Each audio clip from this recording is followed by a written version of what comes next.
Let's check out who are the Yoruba people. Look, man, I have to go ahead and check this one out. I did a DNA test, bro. I did a DNA test like a few years back. And I had some Nigerians, some Congolese, some Ghana. I had all that in me, bro. And I think one of the tribes under Nigeria said Yoruba, if I'm not mistaken. So this might be my tribe, y'all. This might be my peoples right here. So I gotta go ahead and check this one out. If y'all new here, that sub button, like the video for your boy. Let's get right into it, y'all. Curiosity stream using the link in the description. This is Yoruba land, the homeland of the Yoruba people.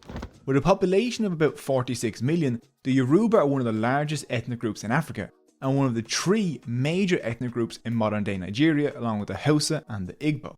The Yoruba built one of the largest empires in West Africa, crafted some of humanity's finest art, and looked damn good doing it. Their artists are famous worldwide, and no other African culture has affected the Americas and the Caribbean as much as the Yoruba, who left a mark through people, dance, food, and the religions of Santeria and Candomblé. So, who are the Yoruba? What is their history? And what does it have to do with a universe-creating chicken? Well, let's find out. Now, universe-creating chicken, what's that mean, y'all? Right, link to this video will be in the description.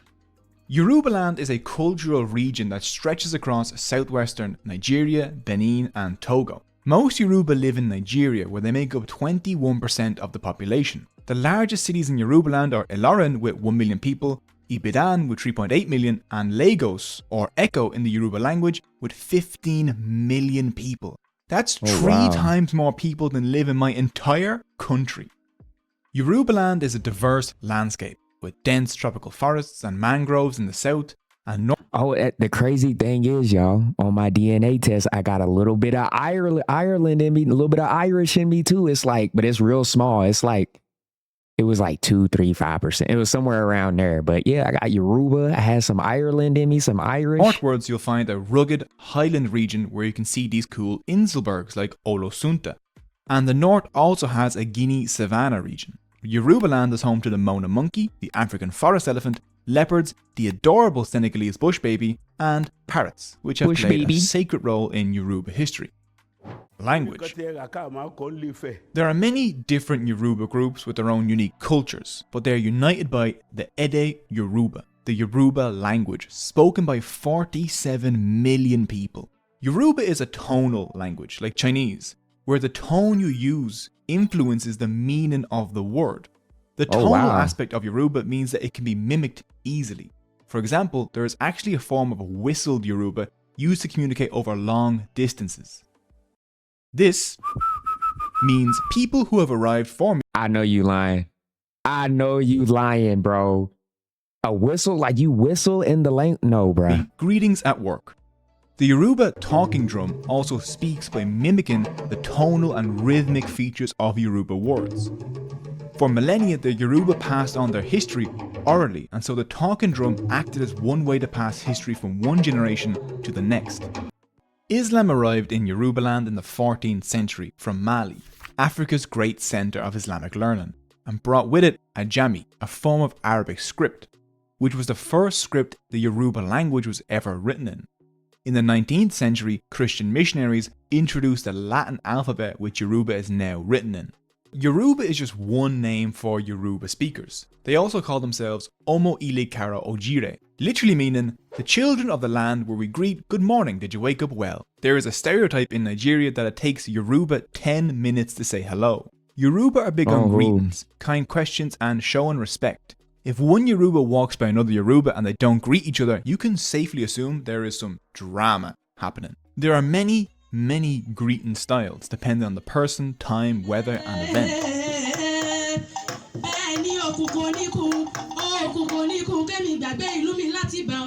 The most basic hello is simply pele or epele. If it's rainy, you can greet with ku ojo. If someone has just given birth, you greet with ku ewu omo. And if you're greeting an elder sitting down, you say e kujoku. Yoruba always greet elders with e. Elders get... I might have started. Hold on, what did he say? Ku ewu omo? If someone has just given birth, you greet with ku ewu omo. And if you... Ku ewu omo. A rainy day is ku ojo. You're greeting an elder sitting down, you say e kujoku. Yoruba always greet elders e kujoku. If you greeting a seated elder. Okay. with e. Elders get the most respectful greetings. Traditionally, when greeting elders, a woman may kneel down while a man may lie chin and chest to the ground. History. Around 4,500 years ago, ancient Yoruba speakers had already settled in the thick forests of West Africa and began farming yam and oil palms. It's difficult to know exactly the size of the early Yoruba civilization, but through oral traditions and archaeology, we know Yoruba culture was here, here, here, and here. So it's safe to say it was pretty big. The Yoruba preserve their history orally and have multiple creation stories. One version says, "In the beginning there was nothing but water and the sky above. The supreme god Olodumare sent down Obutala to create the earth. Obutala descended to earth on a chain armed with nothing but a snail shell full of dirt, a palm nut, and a chicken. He dropped the first piece of dirt where the city of Ife is now located. Ife means the source of the spreading. And with a lot of pecking, the cosmic chicken spread the earth to create all of the continents. Soon the palm nut sprouted, and that was the beginning of life on Earth. In another version, during the creation, Obutala did well at first. He even started forming little clay figurines that became the first humans.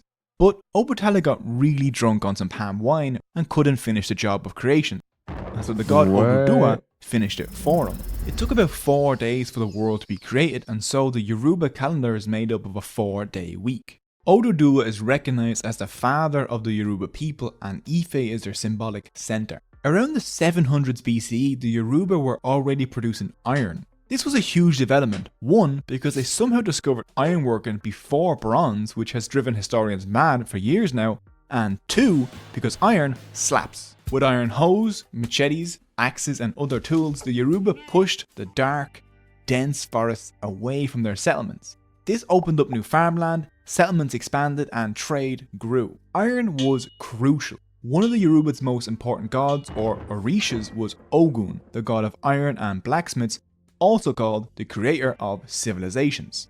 As the thick forests turned into thriving farmland, the once separate towns joined together forming Ilu, something we could compare to city-states. At their centre was the Afin, which was the palace of the Oba, or king. Right next to the palace was the main market, the Oja Oba.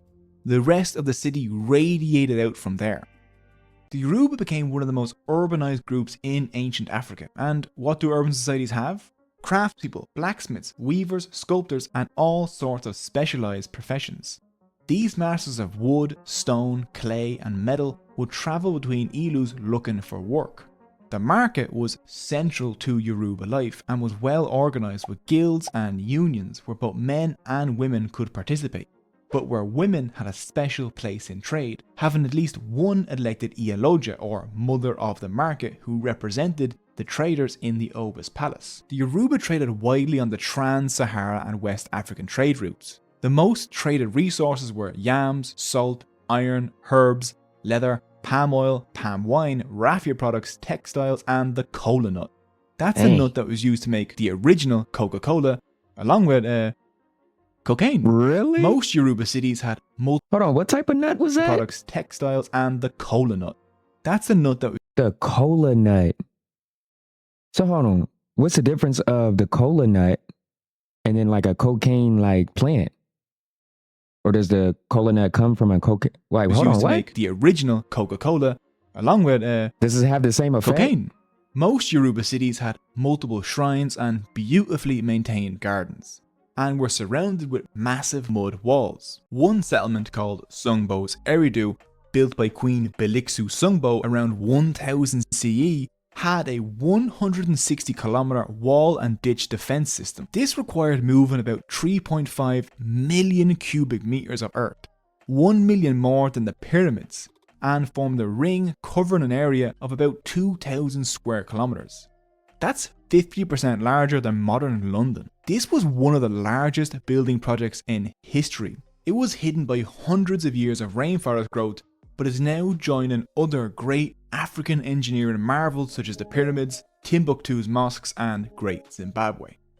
All these settlements were having a pretty chill and relaxed time, but then in the 10th century, Oduduwa came. He was probably a leader from one of the smaller settlements around Ife. but then he decided to move his people a little closer to Ife. But he didn't want to bother with all the alliances and politics in place, so war. Oh, This caused a lot of death, destruction, stabbing, maiming, some slapping probably, goodness. and Some slapping Oduduwa probably. was winning. The chiefs of Ife panicked and sent Obutala, the king of Ife, to negotiate with Oduduwa. Apparently, Obutala was really bad at it since he was constantly drunk, which, wasn't great. The negotiations went nowhere. Seeing this, people Abatala. flipped to Oduduwa's side. He won the war and became the king of Ife. As king, Oduduwa gave Ife the political hierarchy, structure and bureaucracy a city of its size needed. So you might remember the names Obutala and Oduduwa from the creation of the universe, and that's because it is them. In the Yoruba religion, important living people were deified and became Orishas. In the centuries after Obutala and Oduduwa, many other remarkable people would enter the heavenly realm as Orishas. The rich and now organised city of Ife attracted immigrants, and by 1300 CE, Ife had around 100,000 inhabitants, and its industry produced iron, glass and other valuable goods. The artists at Ife around 1200 to 1400 CE crafted some of humanity's greatest pieces of art, such as the incredibly naturalistic Yoruba stone and metal sculptures. Oduduwa was a really smart guy and decided that instead of waiting to see his heirs fight each other to the death Game of Thrones style, he gave each of them a beautiful beaded crown and sent them away to found kingdoms of their own. One such prince was Oduduwa's grandson, Oranmiyan. Between the late 12th and early 13th centuries, Oranmiyan travelled to the far northwest borderlands of the Yoruba area. According to oral tradition, a chief of the Bariba people gave Oranmiyan a snake and told him to follow it. That snake had a great eye for real estate because it led Oranmiyan to a perfect location where he founded the city of Oyo. Unlike Ife, which was located in a heavily forested area, Oyo was in a Guinea savanna, a great open space ideal for farming and right between the Trans-Niger and Trans-Saharan caravan routes. By the end of the 16th century, the city of Oyo transformed into a powerful empire using imported horses. Yeah, horses, which is weird since horses and tropical Africa don't really go together. The disease-carrying tsetse fly likes to infect any large animal in the area with a horrible case of death. This made horses ridiculously expensive. But by taxing trade routes and producing valuable goods, the Oyo were rich enough to import horses from North Africa and over the scorching Sahara Desert. Using their cavalry forces and reportedly the best bone in Africa, the Oyo Empire conquered vast stretches of territory. The emperor of Oyo was called the Alafin of Oyo. The Alafin was not always the son of the previous Alafin and was not always male. A council of 7 chiefs called the Oyo Messi elected the Alafin from a pool of princes. The Oyo Messi was led by the Bashurun, or prime minister. They represented the interests of the empire and were supposed to prevent the Alafin from becoming a tyrant. The Oyo Messi's power was then checked by the Ogboni, a council of chiefs, and by the Eso, a group of high-ranking generals. And get this for checks on power. If the Alafin was doing a bad job, the Oyo Messi would vote and then send the Bashurun to present an empty calabash to the Alafin saying, "The people reject you, the gods reject you, and the earth rejects you also." The Alafin was expected to commit ritual suicide when this happened.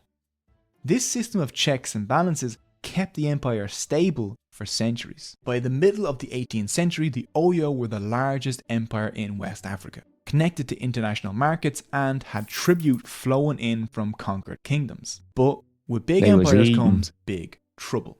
As the empire was at its peak in 1754, an ambitious Bazurun called Gaha conspired with the Oyo Messi to seize it's always that one, bruh.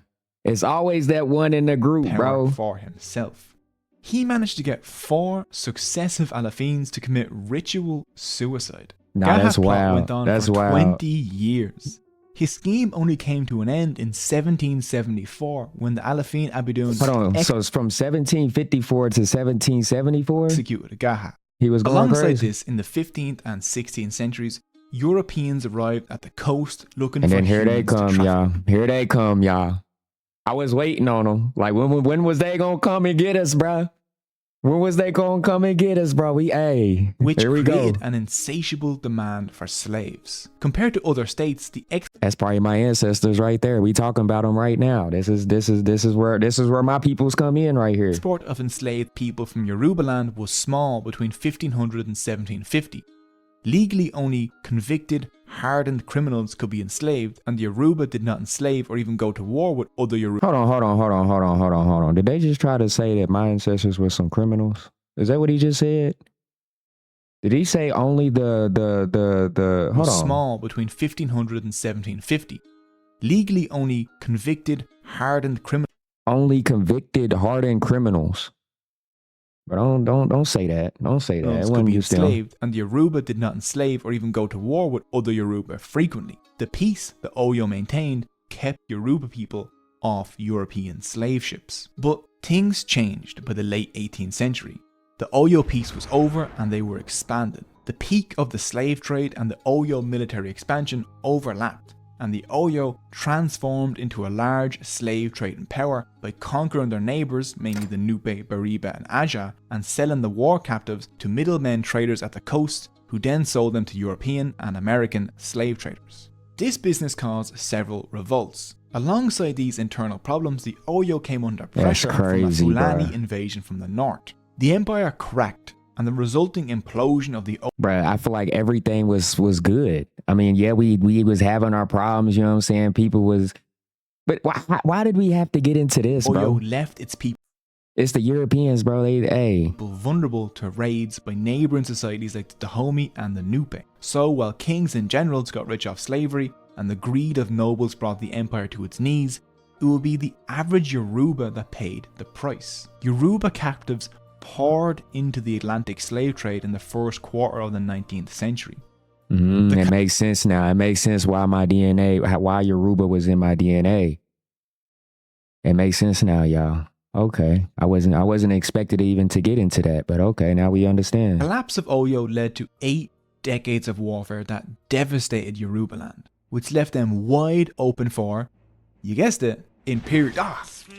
It's the British again! In 1851, Britain bombarded and sacked the Yoruba city of Lagos. Before the turn of the century, most of West Africa was under either British or French rule.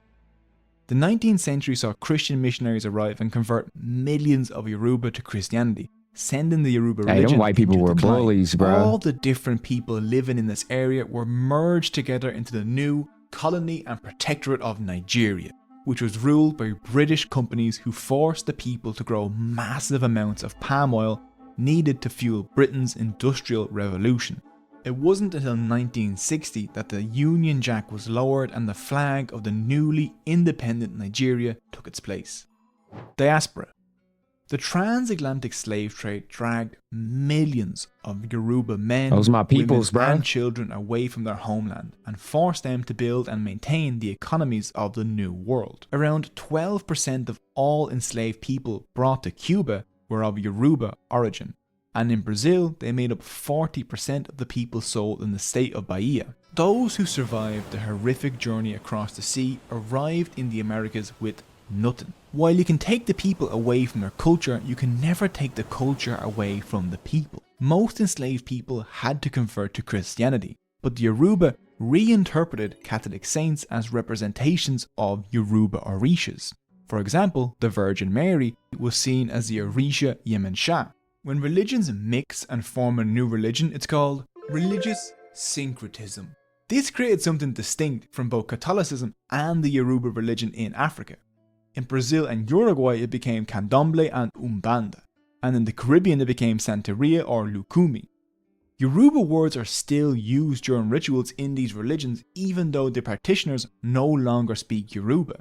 On the 2nd of February in Brazil and Uruguay you can still observe the Yemensha festival, where people sent her gifts on boats sent into the sea.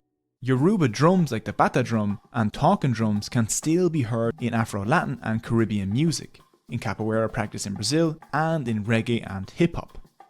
Yoruba music has deeply influenced African and international music. Fela Kuti was one of Nigeria's most famous musicians and activists and was one of the pioneers of Afrobeat music. Food traditions travelled with the Yoruba to the Americas as well. In Brazil, a little cake called acarajé Acarajé. Acarajé, Acarajé. Acarajé became the first intangible heritage recognized in the country. Hey, I actually made some of those on my main channel, bro. If y'all want to go check it out, I actually made some of those. Acarajé was sold on the streets by African women called baianas. They were easily recognized by their distinctive clothing, and you can still see references to these women in Brazilian Carnival, where they spin for hours in their extremely heavy costumes. Acarajé is a version of Yoruba akara, made of mashed black-eyed peas and rolled into a ball and deep fried in palm oil. Actually, no, that ain't what I made. I thought those was fat cakes. Speaking of food. Yoruba cuisine involves starchy meals such as cassava, yam, or plantain pounded in massive mortars until they get a little elastic and form a sort of cake or ball.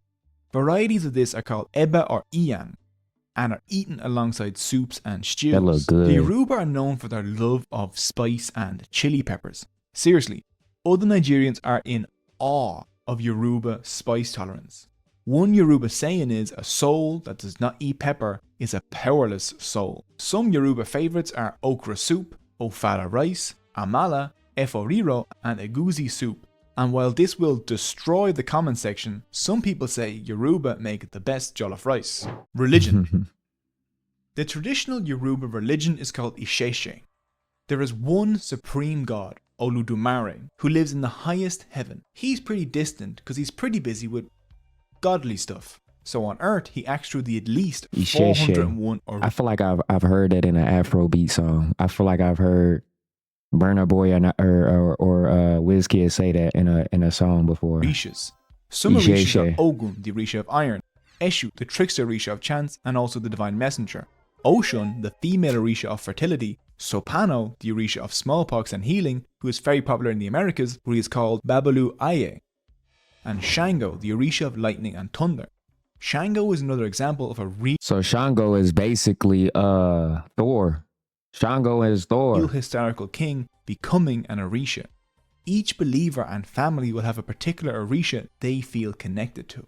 Yoruba religion is deeply moral. One key concept is Omo Luabe, which means good character.